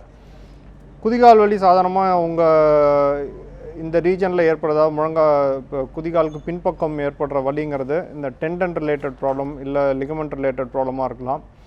ஸோ இந்த பிளான்டார் ஃபேஷியைட்டிஸ் இல்லை டெண்டினைட்டிஸ், அக்கிலீஸ் டெண்டினைட்டிஸ் இந்த பிரச்சனைகள் வந்துட்டு ரொம்ப காமன். மூட்டில் வந்துட்டு உங்களுக்கு மாடிப்படி ஏறும்போது மட்டும் பிரச்சனை இருக்குது அப்படின்ற பட்சத்தில் இந்த நீ கேப் பின்னாடி ஏதாவது தேய்மானம் இருக்கா அப்படிங்கிறது பார்க்க வேண்டியிருக்கும். ஸோ நீங்கள் ஒரு தடவை உங்களோட ஆர்த்தோ டாக்டர்கிட்ட ரிவ்யூ பண்ணி இந்த மாதிரி பிரச்சனை சரியாகலை, இதுக்கு வேறு ஏதாவது டெஸ்ட் பண்ணுமா அப்படின்றத பற்றி நீங்கள் கலந்து ஆலோசிக்கிறது பெட்டர். தொடர்ந்து ஆண்டிப்பட்டியிலிருந்து கனகராஜ் இருந்திருக்கார். அவருடைய சந்தேகத்தை கேட்கறதுக்கு முன்னாடி நம்ம இன்னொரு விஷயம் என்ன அப்படின்னா, பொதுவாகவே இந்த பிறப்புலேயே பல குறைபாடுகளோட சில குழந்தைகள் பிறப்பாங்க. அப்படி இருக்கக்கூடிய பட்சத்தில் இந்த மூட்டு சம்பந்தமான ஏதாவது பிரச்சனைகள் வந்து பிறப்புலேயே ஏற்படுவதற்கான வாய்ப்புகள் இருக்கா? மூட்டு சம்மந்தமான பிரச்சனைகளில் இந்த ஹிப் ஜாயிண்டில் வந்துட்டு ஒரு சில டைம் ப்ராப்ளம்ஸ் வரும். அதுதான் காமன் ப்ராப்ளம். அதாவது குழந்தைகளில் வந்துட்டு காமன் ப்ராப்ளம்னு பார்த்தீங்க அப்படின்னா இந்த இடுப்பு ஜாயிண்ட் வந்துட்டு அதோட இடத்துலேருந்து விலகி இருக்கும். கன்ஜனைட்டல் டிஸ்லோகேஷன் ஆஃப் ஹிப் அப்படின்னு சொல்லுவோம். அதாவது வந்துட்டு அந்த பால் அண்ட் சாக்கெட் ஜாயிண்ட், இடுப்பில் இருக்கிற இந்த பால் அண்ட் சாக்கெட் ஜாயிண்டில் இந்த பால் வந்துட்டு அந்த சாக்கெட்லேருந்து வெளியில் நழுவி இருக்கும். இது வந்துட்டு ஓரளவு குழந்தைகள் ஏற்படக்கூடிய ஒரு காமனான ப்ராப்ளம் அப்படின்னு வச்சுக்கலாம். ஸோ இந்த மாதிரி இருக்கும்போது ஜென்ரலாக பிறப்புலேயே வந்துட்டு பார்த்துடலாம். ஒரு பீடியாட்ரிஷியன் பார்க்கும்போது அவங்க ஜென்ரலாக கண்டுபிடிச்சிருவாங்க. குழந்தைகள் டாக்டரே பார்க்கும்போது சாதாரணமாக கண்டுபிடிச்சிருவாங்க. கண்டுபிடிச்சதுக்கப்புறம் அதுக்கான ட்ரீட்மெண்ட் ஆரம்பிக்க வேண்டியிருக்கும். சில பேருக்கு மிஸ் ஆகிடும். இதர் அந்த டைமில் வந்துட்டு அந்தளவுக்கு ப்ராமினெண்ட்டாக இல்லை யாரும் பரிசோதனை பண்ணாமல் இருந்திருந்தாங்க அப்படின்னா தென் இந்த இடுப்பு ஜாயிண்ட் விலகி இருக்கிறது தெரியாமல் போகக்கூடும். அந்த மாதிரி இருக்கும்போது கொஞ்சம் லேட்டாக கண்டுபிடிக்கிறதுக்கு வாய்ப்பு இருக்கும். எப்போனா குழந்தை எந்திரிச்சு நடக்கும்போது தான் வந்துட்டு ஒரு கால் கொஞ்சம் குள்ளமாக இருக்கிற மாதிரி இருக்கும், நடக்கும்போது கொஞ்சம் சாஞ்சு நடக்கிற மாதிரி இருக்கும். ஸோ இந்த மாதிரி இருக்கும்போது அதை கண்டுபிடிச்சிடலாம். கண்டுபிடிச்சதுக்கப்புறம் அந்த திருப்பி அந்த பாலை வந்துட்டு அந்த சாக்கெட்டுக்குள்ளே பொருத்த வேண்டியிருக்கும். இதுக்கு பல முறைகள் உண்டு, சில டைம் ஆப்ரேஷன்ஸ் கூட தேவைப்படலாம். ஸோ இதனால் வந்துட்டு இடுப்பு ஜாயிண்ட்டில், அதாவது hip joint, ball and socket hip ஜாயிண்ட்டில் வந்துட்டு பிரச்சனைகள் வரக்கூடிய ப்ராப்ளம்ஸ் உண்டு. ரொம்ப நாள் கூட வயசானவங்க வரைக்கும் வந்துட்டு அது அதே பொசிஷனில் இருந்து அதுக்கப்புறம் அதில் பிரச்சனையாகி அதுக்கப்புறம் அதுக்கு வந்துட்டு சர்ஜரி பண்ணி அந்த இடுப்பு மாற்று அறுவை சிகிச்சை பண்ணுற அளவுக்கு கூட சில பேருக்கு வரும். அந்த இடுப்பு மாற்று அறுவை சிகிச்சை பற்றி நம்ம தொடர்ந்து பேசலாம். அதற்கு முன்னதாக அவினாசிலிருந்து செந்தில் துரை என்ற நேயர் இணைஞ்சிருக்காங்க. வணக்கம் செந்தில், உங்களுடைய சந்தேகத்தை கேளுங்க. சார் எனக்கு வந்து ஜாயிண்ட் பெயின் சார், மூட்டு ஜாயிண்ட் வலிக்குது சார், சின்ன வயசுலேருந்தேங்க. அது வந்து பார்த்தீங்கன்னா நம்பவே வலி வருது சார். எந்த ட்ரீட்மெண்ட் எடுத்துமே எனக்கு சரியாகுங்க சார் சின்ன வயசுலேருந்து. அதான் எல்லா ஹாஸ்பிட்டலும் பார்த்து, காவேரி ஹாஸ்பிட்டல் பார்த்துட்டு சென்னையில் மெடிசன் எடுத்துருக்கு சார், சரியாக மாட்டேங்குது சார், ஜாயிண்ட் பெயினர். உங்களுக்கு வயசு எவ்வளோ நாளாக இந்த பிரச்சனைகள் இருக்குங்க? வயசு எனக்கு 47 சார். எனக்கு இந்த பிரச்சனை வந்து 12 வயசுலேருந்தே இருக்குங்க சார். 12 வயசுலேருந்து இருக்குது. ஸோ 12 வயசுலேருந்து இருக்குது அப்படின்னா திருப்பி டேரெக்டாக பார்த்தா தாங்க சொல்ல முடியும். நீங்கள் வச்சு சொல்கிற தகவலை வச்சு இத்தனை 34 வருஷமாக 35 வருஷமாக பிரச்சனை இருக்குது அப்படின்ற சொல்கிறீங்க. ஸோ இது என்னங்கிறது சரியாக பரிசோதனை பண்ணி பார்த்தா தான் தெரியும். அதாவது ஆர்த்தரைட்டிஸ் பிரச்சனை இருக்கா, இல்லை வந்துட்டு ஓவரால் வேறு ஏதாவது வீக்னஸ் இருக்கா. ஆர்த்தரைட்டிஸ் இல்லாமல் இருக்குது, வெறும் இந்த வலிகள் மட்டும் இருக்குது அப்படின்னா தென் வீக்னஸ் சம்மந்தப்பட்ட பிரச்சனையாக இருக்கலாம். ஸோ அது என்னங்கிறது பரிசோதிச்சு பார்த்து தான் சொல்ல முடியுங்க. டாக்டர், இப்போ பொதுவாகவே பார்த்துட்டிங்கன்னா நிறைய பேர் ஒரு பிரச்சனை இருந்ததுன்னா அது பெருசாகிற வரைக்கும் அப்படியே கண்டுக்காமல் விட்டுருவாங்க. இப்போ இவர் சொன்னதே வந்து ஒரு 30 வருஷமாக இதே பிரச்சனையோட அவர் இருந்துட்டு இருக்காரு, அது என்ன பிரச்சனை அப்படிங்கிறது கூட தெளிவாக தெரியலை அப்படிங்கிற மாதிரியானதான் அவருடைய கொஷின். ஸோ இந்த மாதிரி ரொம்ப அப்படியே விட்டுட்டு போனோம்னா அது மிகப்பெரிய வேறு ஏதாவது பிரச்சனைகளுக்கு இழுத்து செல்லுமா டாக்டர்? ஆமாம், நான் முன்னாடி சொல்கிறது மாதிரி இந்த ருமட்டாய்டு ஆர்த்ரைட்டிஸ் மாதிரி பிரச்சனைகள்லாம் நம்ம மொதல் ஸ்டேஜஸ்லேயே பார்த்து அதுக்கு ட்ரீட்மெண்ட் மருந்துகள் கொடுத்துட்டோம் அப்படின்னா அது ருமட்டாலஜிஸ்ட்னு ஒரு ஸ்பெஷாலிட்டியாக இருக்குது. அவங்க வந்துட்டு மெயினாக இதுதான் கான்சன்ட்ரேட் பண்ணி பண்ணுவாங்க. ஸோ முதல்ல பார்த்து இதுக்கு மெடிசன்ஸ் கொடுத்துட்டோம் அப்படின்னா அந்த ஜாயிண்ட் டிஃபார்மிட்டி வராமல் பார்த்துக்கலாம். ஜாயிண்ட் டிஃபார்மிட்டி அப்படின்னா என்னென்னா, இப்போது முட்டி வந்துட்டு மடங்கி போயிருக்கும், அதுக்கப்புறம் மேலே மடக்கவும் முடியாது, நீட்டவும் முடியாது, அந்த மாதிரி ஒரு இடத்துல ஃபிக்ஸ் ஆகிடும். இந்த மாதிரி பிரச்சனைகள் நிறைய பேருக்கு லேட்டர் ஸ்டேஜஸில் வரும். முதல்ல மருந்துகள் எடுத்துட்டா இந்த மாதிரி பிரச்சனைகள் அவாய்ட் பண்ணலாம். நிறைய பேர் இந்த ருமட்டாய்டு ஆர்த்ரைட்டிஸ் இருக்கவங்க சரியாக மருந்து எடுக்காமல் வீல் சேர்லேயே கூட இருப்பாங்க. அந்த மாதிரி இருக்கும்போது வீல் சேரில் என்ன பொசிஷனில் கால் வச்சுருக்காங்களோ அதே பொசிஷனில் கிட்டத்தட்ட ஃபிக்ஸ் ஆகிடும். அதுக்கப்புறம் அது ஆப்ரேஷன் மூலமாக சரி பண்ணுறது கூட கொஞ்சம் கஷ்டமான விஷயமாக ஆகிடுது. அதனால் ருமட்டாய்டு ஆர்த்ரைட்டிஸ் போன்ற பிரச்சனைகள் முதல்லே பார்த்து அதுக்கு ட்ரீட்மெண்ட் எடுக்கிறது எவ்வளோ பெட்டர். எந்த விதமான பிரச்சனையாக இருந்தாலும் அது முன்னாடியே நம்ம டயக்னோஸ் பண்ணி அதுக்கான சிகிச்சைகள் எடுத்துட்டோம்னா அது பெருசாகக்கூடிய வாய்ப்புகளை நம்ம தவிர்க்கலாம் அப்படிங்கிறது தெரியுது. தொடர்ந்து சென்னையிலேருந்து பாலாஜி என்ற நேர் இணைஞ்சிருக்காங்க. வணக்கம் பாலாஜி, உங்களுடைய சந்தேகத்தை கேளுங்க. Hello sir. வணக்கம் பாலாஜி, நீங்கள் இணைப்பில் தான் இருக்கீங்க, உங்களுடைய சந்தேகத்தை கேளுங்க. சார் எனக்கு வந்து ஆப்ரேஷன் பண்ணாங்க சார், கூட நடக்க முடியல, 1 வருஷம் ஆகுது. ஒரு பக்கம் மூட்டு மட்டும் வலி சார், ரொம்ப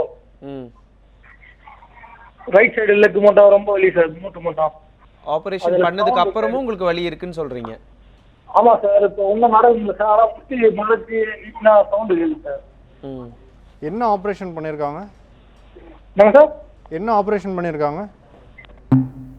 அவருடைய இணைப்பு கட் ஆயிருச்சு. அதாவது அவருடைய ரைட் சைட் மூட்டில் வந்து ஆப்ரேஷன் பண்ணியிருக்காங்க. அது என்ன ஆப்ரேஷன் அப்படிங்கிறத அவர் சொல்லலை.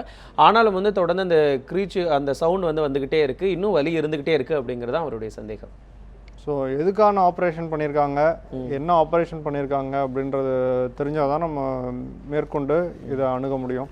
ஸோ இப்போ ஃப்ராக்சருக்காக ஆப்ரேஷன் பண்ணியிருக்கலாம், அப்படி இருந்துச்சு அப்படின்னா இன்னும் 1 வருஷத்தில் எலும்பு இன்னும் கூடியிருக்கா இல்லையா அப்படிங்கிறது பார்க்கணும். இல்லை வேறு ஏதாவது கீ ஹோல் சர்ஜரி பண்ணியிருந்திருக்காங்க அப்படின்னா தென் அதில் வந்துட்டு மூட்டு தேய்மானம் இன்னும் ஜாஸ்தி ஆகிடுச்சு அப்படின்றது பார்க்கணும். ஒரு சில டைம் இப்போ இந்த கிளிக்கிங் அந்த மாதிரி ப்ராப்ளம்ஸ்க்காக கீ ஹோல் சர்ஜரி பண்ணக்கூடும். பட் முதல்லேருந்தே தேய்மானம் இருந்திருக்கலாம், அது இப்போ ஜாஸ்தியாக இருக்கலாம். ஸோ அந்த மாதிரி இருந்துச்சுன்னா தேய்மானம் ஜாஸ்தி இருக்கா அப்படின்றது நம்ம யோசிக்கணும். ஸோ எதுக்காக ஆப்ரேஷன் பண்ணாங்க, என்ன ஆப்ரேஷன் பண்ணாங்க அப்படின்னு தெரிஞ்சால் தான் மேலும் இப்போது ஆப்ரேஷன் பண்ணி 1 வருஷத்துலேயும் வலி இருக்குது அப்படின்னா கண்டிப்பாக ரிவ்யூ பண்ணணும். எந்த டாக்டர்கிட்ட பண்ணாங்களோ அவங்கள்ட்ட ரிவ்யூ பண்ணுறது கண்டிப்பாக அவசியம். தொடர்ந்து இந்த மூட்டுகள் ஏற்படக்கூடிய பிரச்சனைகள் மாதிரி இடுப்பு எலும்புகள் ஏற்படக்கூடிய பிரச்சனைகளும் ரொம்ப சர்வசாதாரணமாகிருச்சு இந்த காலகட்டத்தில். ஸோ இடுப்பு எலும்புகள் என்னென்ன விதமான வித்தியாசமான பிரச்சனைகள்லாம் ஏற்பட்டுக்கிட்டு இருக்கு டாக்டர் இப்போதைக்கு? ஸோ நம்ம இடுப்புன்னு சொல்கிறது டெக்னிக்கலாக பார்த்தோம்னா ஹிப் ஜாயிண்ட். ஹிப் ஜாயிண்ட்டுங்கிறது நம்ம தொடையோட மேல் பகுதி வந்துட்டு எந்த இடத்துல நம்ம மற்ற உடம்போட இணையிறது வந்துட்டு ஹிப் ஜாயிண்ட். இதை வந்துட்டு சாதாரணமாக பால் அண்ட் சாக்கெட் ஜாயிண்ட் அப்படிங்கிறது நம்ம எல்லாருக்கும் நிறைய கேள்விப்பட்டிருப்போம்.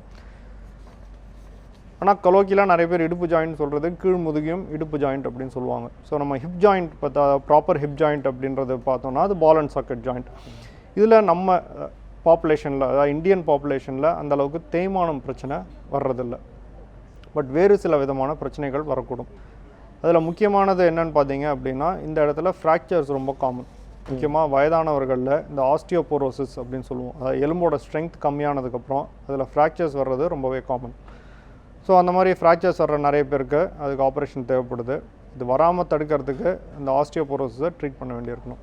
இது தவிர பார்த்தீங்க அப்படின்னா ரெண்டாவது காமன் பிரச்சனை அந்த பால் பகுதிக்கான ரத்த ஓட்டம் கம்மியாயிடும். இந்த ஏவாஸ்குலர் நெக்ரோசிஸ் இல்லை ஆஸ்டியோ நெக்ரோசிஸ் அப்படின்னு டெர்மினாலஜி யூஸ் பண்ணுவோம் இதுக்கு. அந்த பால் பகுதிக்கான ரத்த ஓட்டம் கம்மியாயிடுச்சுன்னா அந்த பாலோட ஷேப் மாறிடும்.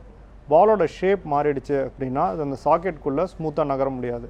திருப்பி இந்த மூட்டு தேய்மானத்தில் ஏற்படுற மாதிரியே உராய்வு, வலி எல்லாமே ஏற்படும். நடக்கிறது ஓரளவுக்கு ரொம்பவே கஷ்டமாயிடும். ஸோ இது ரெண்டு தான் காமனாக ஹிப் ஜாயிண்டில் ஏற்படுற ப்ராப்ளம்ஸ்.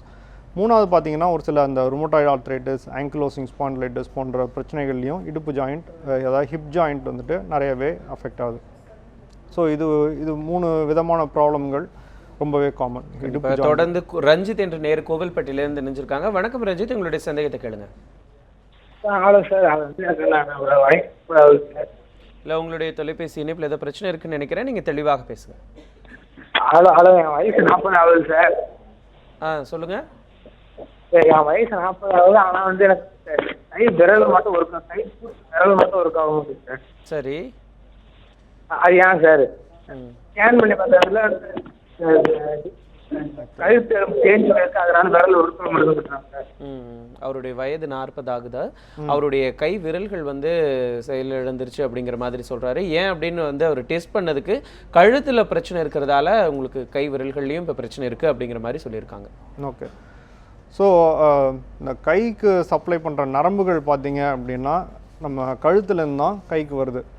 அது மாதிரி காலுக்கு சப்ளை பண்ணுற நரம்புகள் பார்த்தீங்க அப்படின்னா முதுகெலும்புலேருந்து, அதாவது கீழ் முதுகுலேருந்து கால்களுக்கு வருது. ஸோ அந்த கழுத்தில் ஒரு சில டைம் பிரச்சனை ஏற்படுது, டிஸ்க் ப்ராப்ளம் இல்லை அந்த ஸ்பாண்டிலோசிஸ் ப்ராப்ளம் இருந்தது அப்படின்னா அந்த இடத்துல நரம்புகளில் அழுத்தம் ஏற்படக்கூடும். இந்த அழுத்தம் ரொம்ப ஜாஸ்தியாக இருக்குது, கொஞ்ச நாள் இருக்குது அப்படின்னா இந்த நரம்புகள் வந்துட்டு செயலிழக்கிறதுக்கான வாய்ப்புகள் உண்டு. அந்த மாதிரி பண்ணும்போது கையில் வந்துட்டு மரத்து போகலாம், வலி வரலாம், வீக்னஸ் வரலாம். ஸோ நீங்கள் சொல்கிறத வச்சு பார்த்தா இந்த பிரச்சனைகளாக இருக்கக்கூடும். இது எம்ஆர்ஐ ஸ்கேன் சாதாரணமாக இதுக்கு தேவைப்படும். எந்த அளவுக்கு நரம்புகளில் அழுத்தம் இருக்குது அப்படின்னு பார்க்குறதுக்கு. அதில் அப்படி நரம்புகளில் அழுத்தம் இருக்குது, அதனால் வீக்னஸ் வருது அப்படின்றது கன்ஃபார்ம் பண்ணிட்டோம் அப்படின்னா அந்த அழுத்தத்தை வந்துட்டு ரிலீவ் பண்ணால் தான் இதுக்கு வந்துட்டு ஒரு சொல்யூஷன் கிடைக்கும். டாக்டர், இந்த மூட்டு பகுதி ஆகட்டும், இந்த இடுப்பு பகுதி ஆகட்டும், அதற்கான சிகிச்சை முறைகள் இப்போதைய நவீன ட்ரெண்ட்ஸில் வந்து நிறையா வந்துகிட்டு இருக்குது. முதல்ல இந்த மூட்டு பகுதிகளில் ஏற்படக்கூடிய பிரச்சனைகளுக்கு என்ன தீர்வுகள், சிகிச்சை முறைகள்? ஸோ இப்போ மூட்டு தேய்மானத்துக்கு சிகிச்சை முறைகள் நிறையவே வளர்ந்துருக்கு. இதில் முக்கியமானது அப்படின்னு பார்த்தீங்க அப்படின்னா இந்த joint replacement surgery or knee replacement surgery அப்படின்றது கடந்த ஒரு 40-45 வருடங்களாக உலகம் தோறும் பண்ணிகிட்ருக்கிற ஒரு ஆப்ரேஷன். இது எந்த தருணத்தில் பண்ணுவோம் அப்படின்னா எல்லாருக்கும் மூட்டு தேய்மானம் இருக்கவங்க எல்லாருக்கும் இது தேவைப்படுறதில்ல. மூட்டு தேய்மானம் அதிகமாக இருக்குது, அவங்களால வந்துட்டு தினசரி வழியில் இருக்கிறாங்க, நடக்கிறதுல கஷ்டம் இருக்குது, அவங்களோட டெய்லி ஆக்டிவிட்டீஸில் கஷ்டம் இருக்குது அப்படின்ற பட்சத்தில் இந்த நீ ரீப்ளேஸ்மெண்ட்டுங்கிறது ஒரு ரொம்ப சக்ஸஸ்ஃபுல்லான ப்ரொசீஜர். முக்கியமாக 55 வயது தாண்டியவர்களுக்கு ப்ரிஃபரபுளாக பண்ணக்கூடிய ஒரு ஆப்ரேஷன். 55லேருந்து 80 வயசு வரைக்கும் ரொம்ப ஐடியல் ஏஜ் அப்படிங்கிறத டிஸ்கிரைப் பண்ணுவோம் இதுக்கு. ஸோ இதில் வந்துட்டு அந்த தேஞ்சு போன ஜவ்வை அகற்றிட்டு இந்த ஜவ்வுக்கு பதிலாக மேலே ஆர்டிஃபிஷியல் பார்ட் போட்டுறது தான் நீ ரீப்ளேஸ்மெண்ட் சர்ஜரி அப்படிங்கிறது. இதுக்கு immediate success rate almost 98% to 99% immediate success rate. Plus பார்த்தீங்க அப்படின்னா 20 வருஷத்துக்கு நல்லா இயங்கக்கூடிய ஒரு சிகிச்சை முறையாக வந்துட்டுருக்கு. ஸோ ஆல்மோஸ்ட் இது அந்த வயசில் பண்ணும்போது ஒரு பர்மனண்ட் க்யூர் அப்படின்னே சொல்லலாம். இது மூட்டு தேய்மானத்துக்கு ஒரு பர்மனண்ட் க்யூர் அப்படின்னே வச்சுக்கலாம். இப்போ இருக்கிற நவீன தொழில்நுட்பத்தில் இன்னும் அது 30 வருஷமாக நீடிக்கிறதுக்கான ஆல்மோஸ்ட் எல்லாமே வந்துருச்சு. இந்த ஆக்சினியம் அப்படின்ற ஒரு புது மெட்டீரியல் யூஸ் பண்ணி நீ ரீப்ளேஸ்மெண்ட் பண்ணும்போது அதோட வாழ்நாள் 30 வருஷம் வரைக்கும் ஜாஸ்தி ஆகும் அப்படின்றது வந்துட்டு எதிர்பார்த்துட்ருக்குறோம். ஸோ இந்த மாதிரி நவீன சிகிச்சைகள் நிறையாவே இருக்குது. இது தவிர பார்த்தீங்க அப்படின்னா ஏர்லியர் ஸ்டேஜஸில் மருந்து மாத்திரைகள், வெயிட் குறைக்கிறது, அதுக்கப்புறம் எக்ஸசைசஸ், அதுக்கப்புறம் ஆக்டிவிட்டீஸ் மாடிஃபை பண்ணுறது, இதெல்லாம் ஏர்லி ஸ்டேஜஸில் ட்ரீட்மெண்ட். ஃபைனல் ஸ்டேஜஸில் பார்த்தீங்க அப்படின்னா ஆப்ரேஷன் தான் இதுக்கு மோஸ்ட் ரிலையபிள் ட்ரீட்மெண்ட்டாக இருந்துகிட்ருக்கு. தொடர்ந்து அந்த இடுப்பு பகுதிகளில் ஏற்படக்கூடிய பிரச்சனைகளுக்கு என்ன சிகிச்சைகள் நம்ம தொடர்ந்து பேசலாம். அதுக்கு முன்னாடியே ஊத்துக்கோட்டையிலேருந்து ஒரு நேர் இணைஞ்சிருக்காங்க. வணக்கம் கலைராஜன், உங்களுடைய சந்தேகத்தை கேளுங்க. சொல்லுங்க கலைவேந்தன், உங்களுடைய சந்தேகத்தை கேளுங்க. சார் எனக்கு வந்து L4 L5 டிஸ்க் ஆயிருக்குன்னு சொன்னாங்க சார். ஆர்த்தோ டாக்டர் பார்த்தேன், MRI ஸ்கேன் எடுத்தேன் சார். அது வந்து L4 L5 டிஸ்க் ஆயிருக்குன்னு சொன்னாருங்க. அது பெயின் அதிகமா இருக்கு. அது நான் மறுபடியும் வந்து ஆர்த்தோ டாக்டர் பார்த்துட்டு அவர் என்ன சொன்னாங்கன்னா ஸ்டீராய்டு இன்ஜெக்ஷன் பண்ணா கொஞ்சம் வலி கொஞ்சம் குறையும் அப்படின்னு சொன்னதுனால நான் ஸ்டீராய்டு இன்ஜெக்ஷன் பண்ணேன் சார் 6 மாசத்துக்கு முன்னாடி சென்னையில ஒரு ஹாஸ்பிட்டல்ல. அது என்னாச்சுன்னா இப்போ வந்து முதுகெலும்பு ஃபுல்லாவே பேக்ல இருந்து ஃப்ரண்ட் வரையும் செஸ்ட் வரையும் இருக்குது, எல்லா விளையாட்டுலாம் வலிக்குது சார். அவர் டாக்டருக்கு போய் பார்த்த மறுபடியும் அவர் என்ன சொல்றாருனாக்கா நீங்க பிசியோதெரபி பண்ணிட்டீங்கன்னு கேட்டாரு. ஒரு 15 டேஸா பண்ணேன் சார். பண்ணிட்டு இப்போ எக்ஸசைஸ் பண்ண சொன்னாரு. எக்ஸசைஸ் தான் டெய்லியும் பண்றேன் சார். காலையில ஒரு டைம், ஈவினிங் ஒரு டைம் பண்றேன். ஆனா அந்த விலா எலும்பு வந்து சுத்தி முதுகெலும்பு ஃபுல்லாவே பெயினா இருக்கு சார். டாக்டர் அது ஸோ முதுகெலும்பில் ஒன்றுக்கு மேலே ஒன்று ஸ்லிப் ஆகிறது வந்துட்டு இது ஸ்பாண்டைலோலிஸ்டசிஸ் அப்படின்ற ஒரு டெர்மினாலஜி யூஸ் பண்ணுவோம். அதாவது வந்துட்டு இடுப்பில் தண்டுவடத்தில் ஒரு எலும்பு இன்னொரு எலும்புக்கு மேலே ஸ்லிப் ஆகிருக்கும். அந்த மாதிரி ஏற்படுறப்ப இதுக்கு இனிஷியல் ட்ரீட்மெண்ட் நீங்கள் பண்ணுறது கரெக்டாக தான் பண்ணிகிட்ருக்கிறீங்க. லைக் இனிஷியல் ட்ரீட்மெண்ட் இதுக்கு எக்ஸசைசஸ், கொஞ்சம் உட்கார்ற போஸ்டர் இதெல்லாம் கரெக்ட் பண்ணுறது தான். இது தாண்டியும் வலி இருந்துகிட்ருக்கு. ஒரு 6 மாதம் அட்லீஸ்ட் நீங்கள் வந்துட்டு எக்ஸசைசஸ் பண்ணணும். அப்போ தான் இதோட முழு பயன் எவ்வளோ இருக்குது அப்படின்றது சொல்ல முடியும். அதை தாண்டியும் வலி இருக்குது, காலில் முக்கியமாக வலி வர ஆரம்பிச்சிருச்சு, நடக்கிறது கஷ்டமாக இருக்குது அப்படின்ற பட்சத்தில் இதுக்கு ஃபர்தர் டெஸ்டிங் தேவைப்படலாம். MRI ஸ்கேன் எடுக்க வேண்டியிருக்கலாம். அதில் நரம்பழுத்தம் எவ்வளோ இருக்குது, இந்த ஸ்லிப்பிங் எவ்வளோ இருக்குது அப்படின்றத பொறுத்து ஃபர்தர் ட்ரீட்மெண்ட் தேவைப்படலாம். சில பேருக்கு வந்துட்டு ஸ்லிப்பிங் ரொம்ப ஜாஸ்தியாக இருக்குது, இல்லை நரம்பழுத்தம் ரொம்ப ஜாஸ்தியாக இருக்குது அப்படின்னா சிலருக்கு இதுக்கு ஆப்ரேஷன் கூட தேவைப்படும். டாக்டர் தொடர்ந்து இந்த இடுப்பு எலும்பு பிரச்சனைகள் அதுக்கான ட்ரீட்மெண்ட்ஸ் இப்போ என்னென்ன இருக்குது? ஸோ இடுப்பு எலும்புக்கு வந்துட்டு முக்கியமாக நம்ம பார்த்துட்டு இருந்தது முக்கியமான பிரச்சனைகள் என்னன்னு பார்த்தீங்க அப்படின்னா, ஒன்று ஃப்ராக்சர்னு சொன்னோம், இன்னொன்று வந்துட்டு ரத்த ஓட்டம் கம்மியாகிடுறது. அந்த பால் பகுதிக்கு ரத்த ஓட்டம் கம்மியாகிடுறது. இது ரெண்டுலேயும் என்ன அப்படின்னா அந்த பால் பகுதியினோட அந்த அமைப்பு மாறி போயிடும். ஸோ அதனால் அமைப்பு மாறினதுக்கப்புறம் அதனால் சரியாக வேலை செய்ய முடியாது. அந்த மாதிரி கட்டத்தில் நிறைய பேருக்கு இந்த பால் பகுதியை மாற்றுறதுக்கான ட்ரீட்மெண்ட் இருக்குது. இது ஹிப் ஜாயிண்ட் ரிப்ளேஸ்மெண்ட் அப்படின்னு சொல்லுவோம். நிறைய பேர் இங்கே கலோக்கியில் அது பால் அண்ட் சாக்கெட் ரிப்ளேஸ்மெண்ட் அப்படின்னு சொல்லுவாங்க. ஸோ அந்த பால் பகுதி மாற்றும் போது கூட சாக்கெட் பகுதியும் மாற்றுவோம். இந்த டோட்டல் ஹிப் ரீப்ளேஸ்மெண்ட் அப்படின்ற ஒரு சிகிச்சை முறை. இதுவும் கிட்டத்தட்ட ஒரு 50-60 வருஷமாக வந்துட்டு செஞ்சிட்ருக்கிற ஆப்ரேஷன். இப்போ சமீபத்தில் நடந்த இம்ப்ரூவ்மெண்ட்ஸில் அந்த மெட்டீரியல்ஸில் வந்துட்டு நிறைய இம்ப்ரூவ்மெண்ட்ஸ் இருக்குது. அது என்னென்ன இம்ப்ரூவ்மெண்ட்ஸ் அப்படிங்கிறத நம்ம தொடர்ந்து பார்க்கலாம். அதுக்கு முன்னதாக மதுரையிலேருந்து பிரவீன் என்ற நேர் இணைஞ்சிருக்காங்க. வணக்கம் பிரவீன், உங்களுடைய சந்தேகத்தை கேளுங்க. வணக்கம் சார். வணக்கம், சொல்லுங்கள் சார். சின்ன வயசுல இருந்து சார் எங்கள் அம்மாவுக்கு மூட்டு வலியில சார் பிரச்சனை சார். சொல்லுங்கள். அதனால நாங்கள் என்ன செஞ்சோம்னா அவங்க தினா ப்ளஸ் டிண்டாக்னு ஒரு 2 மாத்திரை கொடுத்தாங்க சார். அவங்க ஒரு 15 வருஷமா யூஸ் பண்ணிட்டு இருந்தாங்க. பட் நாங்கள் என்ன செஞ்சோம் அப்படின்னா இந்த மாத்திரை யூஸ் பண்ணீங்கன்னா கிட்னி ஃபெயிலியர் ஆயிரும்னு நாங்கள் சொன்னனால நாங்கள் என்ன செஞ்சோம் அப்படின்னா நாங்கள் வந்து ஒரு ஆர்த்தோ ஸ்பெஷலிஸ்ட் போய் பார்த்தோம். அவங்க என்ன செஞ்சாங்க அப்படின்னா 60 வயசு ஆயிடுச்சு அப்படின்னால ரொம்ப பெயின் மாத்திரம் போடக்கூடாது. ஆகவே அவங்க என்ன செஞ்சோம் அப்படின்னா ஒரு 3 ஊசியை வந்து ஒரு கால்லையும் இன்னொரு காலில் ஒரு 3 ஊசி, மொத்தம் ஒரு 6 ஊசியை போட்டுவிட்டாரு அவர் முழங்காலில். அவர் போட்டனால என்ன ஆயிடுச்சுன்னா இப்போ அவங்க ஒரு 6 மாசமாவே ரொம்ப பெயின், அந்த போட்டலேருந்தே ரொம்ப பெயின் ஆயிடுச்சு அவங்களுக்கு. சாதாரண ஒரு பாத்ரூம் போயிட்டு வர்றது கூட அவங்களால முடியாத ஒரு சூழலா இருக்கு. அதனால இப்ப நாங்க என்ன பண்றோம் அப்படின்னா வேற வழி இல்லாம சரி இங்கிட்டும் போகல அங்கிட்டும் போகலன்னு எங்கிட்டு போனாலுமே ஆப்ரேஷன் முன்னும் ஆப்ரேஷன் பண்றாங்க. அதனால அவங்க வந்து இனிமே அவங்களால பாடி வேற வெயிட் ஆகினால அவங்களால எந்திரிக்க முடியாது, வைக்க முடியாததுனால இப்ப நாங்க ஹோமியோபதியை ட்ரீட்மெண்ட் பண்ணிருக்கோம் சார். இது எப்படி சார் இது பண்றது? ஊசி போடுறதுனால அவங்க ரொம்ப ப்ராப்ளமா இருக்கு அவங்களுக்கு சார். ஒரு இடது காலில் ஒரு 3 ஊசி, வலது காலில் ஒரு 3 ஊசி போட்டதுலேருந்தே ரொம்ப பெயின் ஆகி போச்சு சார். இதுக்கு என்ன சார் தீர்வு? ஸோ உங்கள் அம்மாவுக்கு வந்துட்டு ரொம்ப நாளாக மூட்டு வலி இருக்குது, ஊசி போட்டதுக்கப்புறம் இன்னும் ஜாஸ்தி ஆகிடுச்சு அப்படின்னு சொல்கிறீங்க. சாதாரணமாக ஊசி போடுறது வந்துட்டு வலி குறைக்கிறதுக்காக ஊசி போடுவாங்க. சாதாரணமாக இந்த ஸ்டெராய்டு இன்ஜெக்ஷன் தான் போடுவாங்க. அது மூட்டு தேய்மானம் ரொம்ப ஜாஸ்தியாக இல்லை, கடைசி ஸ்டேஜில் இல்லை அப்படின்னா கொஞ்ச நாளைக்கு தற்காலிகமாக ரிலீஃப் கொடுக்கக்கூடிய ஒரு ட்ரீட்மெண்ட் ஆப்ஷன். பட் உங்களுக்கு ரொம்ப ஜாஸ்தி தேய்மானம் இருக்குது, ஃபுல்லாகவே ஜவ்வே சுத்தமாக இல்லை அப்படின்ற பட்சத்தில் அந்த ஊசிகள் வேலை பார்க்கறதில்ல. ப்ளஸ் அந்த டைமில் ஜாஸ்தியாகிட்டே போகும், தேய்மானமும் ஜாஸ்தியாகிட்டே இருக்குது. அதனால் வலி ஜாஸ்தியாகக்கூடும். ஊசினால் வலி ஜாஸ்தியாகுமா அப்படின்றது கொஞ்சம் ரேர் தான். பட் தேய்மானம் ஜாஸ்தியாக இருக்கும். இப்போ 6 மாதம் முன்னாடி இருந்ததுக்கு இப்போ இன்னும் தேய்மானம் ஜாஸ்தியாக இருக்கும். அதனால் வலி ஜாஸ்தியாக இருக்கலாம். ஸோ அவங்களுக்கு முன்னாடி சொல்லிட்டு இருந்த மாதிரி மூட்டு தேய்மானம் ரொம்ப ஜாஸ்தியாக இருக்குது, நடக்கிறதுல கஷ்டம் இருக்குது, வலியில் இருக்கிறாங்க அப்படின்னா 60 வயசில் சர்ஜரி தான் ஜென்ரலாக பெஸ்ட் ஆப்ஷனாக இருக்குது. ஸோ பட் இதுக்கு எக்ஸ்ரேஸ் பார்க்கணும், உங்கள் அம்மாவையும் பார்க்கணும், பார்த்துட்டு தான் ஃபைனல் டிசிஷன் எடுக்க முடியும். டாக்டர், இப்போ இந்த கேட்ட மாதிரி அவருடைய கேள்வியிலிருந்தே தெரியுது அவர் ரொம்ப குழப்பமான மனநிலையில் இருக்காரு. அது மட்டும் இல்லாமல் ஒரு விதமான பயத்தோடு தான் அவர் பேசினார். என்ன பண்ணுறதுன்னு தெரியல, எந்த ட்ரீட்மெண்ட்டுக்கு போகிறதுனே தெரியல, இந்த ஊசி மூலமாக சரிப்படுத்தலாமா இல்லை அறுவை சிகிச்சைக்கு போகலாமா, ஒருவேளை அறுவை சிகிச்சை முடிஞ்சதுக்கு அப்புறமா என்ன விதமான பிரச்சனைகள் ஏற்படும் அப்படின்னு சொல்லி ஒரு விதமான குழப்பமான மனநிலை தான் இருக்குது அவருடைய பேச்சிலிருந்தே தெரியுது. ஸோ இந்த மாதிரியான ஒரு சுச்சுவேஷனை சைக்கலாஜிக்கலாக நம்ம எப்படி எதிர்கொண்டு நமக்கு ஏற்பட்டிருக்கக்கூடிய இந்த மூட்டு பிரச்சனைகளை நம்ம சந்திக்கிறது டாக்டர்? ஸோ இதுக்கு முக்கியமான விஷயம் ஒன்று, சர்ஜரி அப்படிங்கிறது ஒரு பெரிய விஷயந்தான். பட் சர்ஜரி அவசியம், அதுதான் பெஸ்ட்டு சொல்யூஷன் அப்படின்னா சர்ஜரிக்கு ஆப்ட் பண்ணுறது ஒரு சில டைம் நிறைய அந்த கன்ஃபியூஷன்ஸ் அவாய்ட் பண்ணும். ஸோ சர்ஜரிக்கு இருக்கிற அந்த பயத்தை வந்துட்டு கொஞ்சம் நம்ம கரெக்டாக வச்சுக்கணும். ரொம்ப பயந்தோம் அப்படின்னா இது எதுவுமே பண்ண முடியாது, அது நமக்கே பாதகமாக வந்து அமைஞ்சிருது. எல்லாத்துக்கும் சர்ஜரி பண்ணுங்கிறது நான் சொல்ல வரல. சர்ஜரி தான் ஒன்லி ஆப்ஷனாக இருக்கும்போது திருப்பி மருந்துகள் ட்ரை பண்ணுறதுனால அதுக்கு ஒன்றும் பெனிஃபிட் இல்லாமல் போகுது. மருந்துகளோ ஊசிகளோ எதுவாக இருந்தாலும் அந்த டைமில் பெனிஃபிட் ஆகாதுங்கிற ஸ்டேஜில் சர்ஜரிக்கு ஆப்ட் பண்ணுறது பெட்டர் சாய்ஸ். ஸோ சர்ஜரிக்கான அந்த பயத்தை வந்துட்டு கொஞ்சம் மக்கள் சரியாக டைரக்ட் பண்ணணும்.